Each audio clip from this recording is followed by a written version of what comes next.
శ్రీ గణేశాయ నమః, శ్రీ శాశ్వత్య నమః, శ్రీ గురుభ్యో నమః. భక్తులరా, వ్యాసప్రోక్త మహాభారత ఇతిహాసం యథాతథంగా చెప్పుకున్నాం. ఇందులో భాగంగా నిన్నటి వరకు మనం ఆది సభారణ్య విరాట ఉద్యోగ భీష్మ ద్రోణ కర్ణ శల్య సౌప్తిక స్త్రీ పర్వాలనే 11 పర్వాలు పూర్తి చేసాం. 12వదైన శాంతిపురంలో కూడా మనం 230వ అధ్యాయం వరకు చెప్పుకున్నాం. ఈ రోజున 231వ అధ్యాయం చెప్పుకునే ముందు వ్యాసు వారిని ప్రార్థన చేసుకున్నాం. వ్యాసాయ విష్ణు రూపాయ వ్యాసరూపాయ విష్ణవే నమో వై బ్రహ్మనిధయే వాసిష్ఠాయ నమో నమః. నారాయణం నమస్కృత్య నరం చైవ నరోత్తమం దేవీం సరస్వతిం వ్యాసం తతో జయముదీరయే. అంజనానందనం వీరం జానకీ శోకనాశనం కపీశమక్షంతారాం వందే లంకాభయంకరం. సదా నింబవృక్షస్య మూలాదివాసాత్ సుధాశ్రావిణం తిక్తమప్యప్రియంతం తరుం కల్పవృక్షాదికం సాధయంతం నమామీశ్వరం సద్గురుం సాయినాథం. సమర్థగురు సాయినాథ్ మహారాజ్ కీ జయ. యుధిష్ఠిర ఉవాచ ఆద్యంతం సర్వభూతానాం జ్ఞాతుమిచ్ఛామి కౌరవ జానం కర్మ చ కాలం చ తథైవాయుర్యుగే యుగే.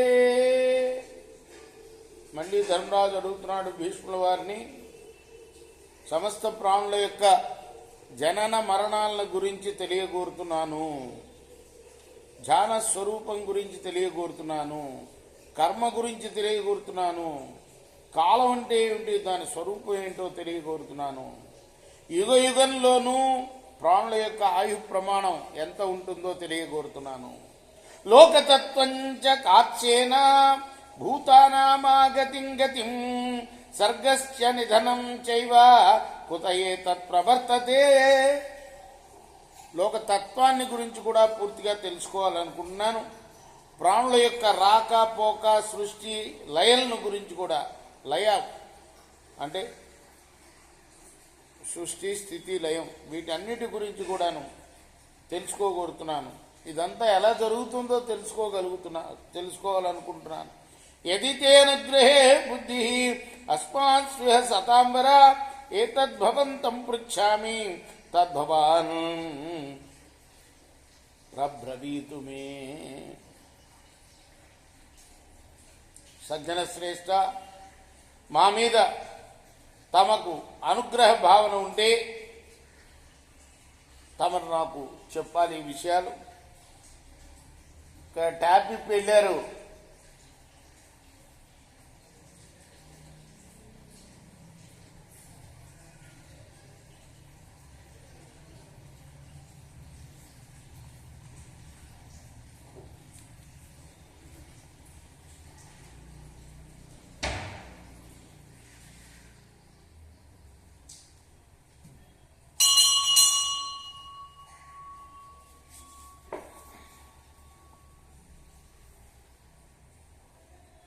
పూర్వం హి కథితం శ్రుత్వా భృగుభాషితముత్తమం భరద్వాజస్య విప్రక్షే తతో మే బుద్ధిరుత్తమా.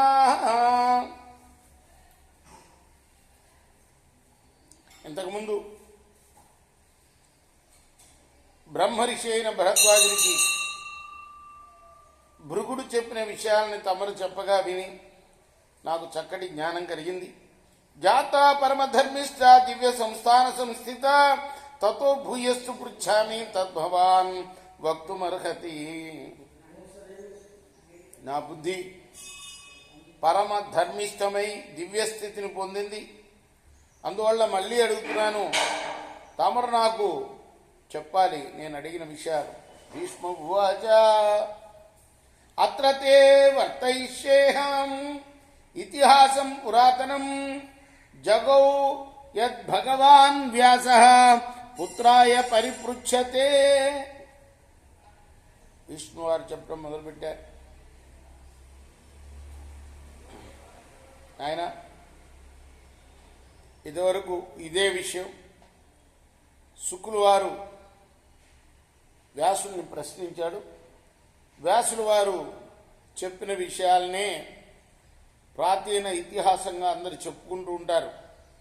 అది నీకు వినిపిస్తాను.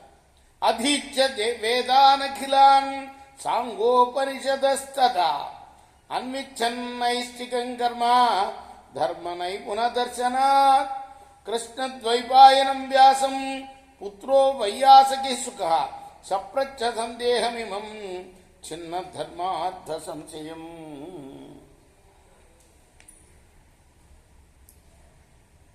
వ్యాసుల వారి పుత్రుడైన శుకుడు సకల వేదాల్ని చదివాడు, వేదాంగాల్ని చదివాడు, ఉపనిషత్తుల్ని చదివాడు. నైష్ఠిక కర్మను తెలియగోరి తన తండ్రిలోని ధర్మ నైపుణ్యాన్ని గ్రహించి తండ్రి ద్వారా తన సందేహాలను తొలగించుకోవాలని తండ్రిని ఇలా అడిగాడు. శ్రీ సుఖ ఉవాచ భూతగ్రామస్య కర్తారాం కాళజ్ఞానే చ నిశ్చయం బ్రాహ్మణస్య చ యత్కృత్యం తద్భవాన్ వక్తుమర్హతి. సమస్త ప్రాణులకి కర్త ఎవరు? కాలజ్ఞాన విషయంలో తమ నిర్ణయం ఏమిటి? బ్రాహ్మణుడి యొక్క కర్తవ్యం ఏమిటి? ఇదంతా నాకు తమరు తెలియజెప్పాలి. భీష్మ ఉవాచ తస్మై ప్రోవాచ తత్సర్వం పితాపుత్రాయ పృచ్ఛతే అతీతానాగతే విద్వాన్ సర్వజ్ఞ సర్వధర్మవిత్.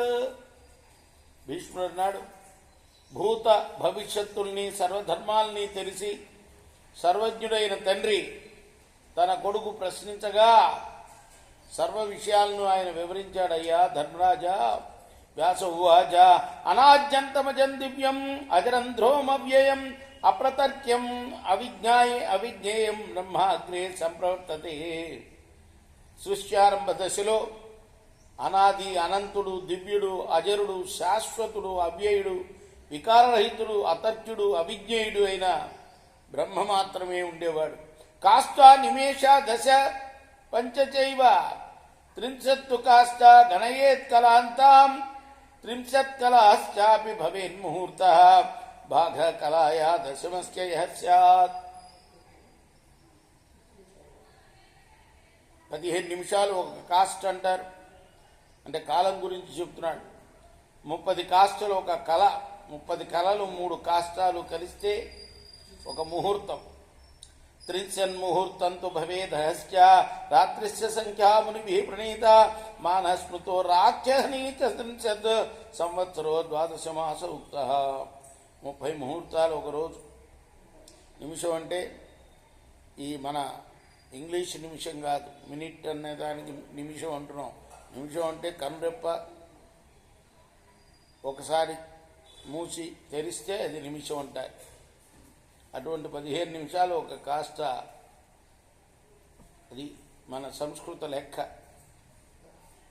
30 కాస్టలు ఒక కళ, 30 కళలు 3 కాస్టలు. ఇవన్నీ కలిస్తే ఒక ముహూర్తం. అంటే ఇప్పటి లెక్క ప్రకారం ముహూర్తం అంటే 48 నిమిషాలు అన్నమాట. 30 ముహూర్తాలు ఒక రోజు.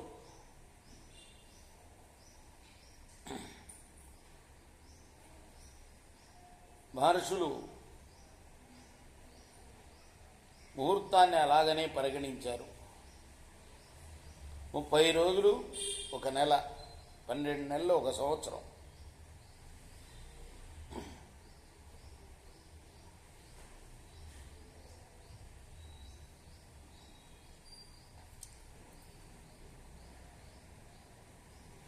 సంవత్సరం ద్వే త్వయనే వదంతి సంఖ్యావిదో దక్షిణముత్తరంచ. ఉత్తరాయణం దక్షిణాయనం అని 2 అయనాలు సంవత్సరంలో ఉంటాయని సంఖ్యావేత్తలు అంటారు. అహోరాత్రి విభజితే సూర్యో మానుషలోకికే రాత్రి స్వప్నాయ భూతానాం చేస్తాయి కర్మనామ. మానవ లోకంలో దివారాత్రాలని సూర్యుడు విభజిస్తాడు. ప్రాణులు నిద్రించడానికి రాత్రి, పనులు చేసుకోవటానికి పగలు ఏర్పడ్డాయి. పిత్రేరాచ్యహనీ మాస ప్రవిభాగస్తయో పునః శుక్లోహ కర్మచేష్టాయాం కృష్ణ స్వప్నాయ సర్వరి. మానవ గణంలోని ఒక నెల, పితరులకు ఒక రోజు. శుక్లపక్షం వారికి కర్మకాలం,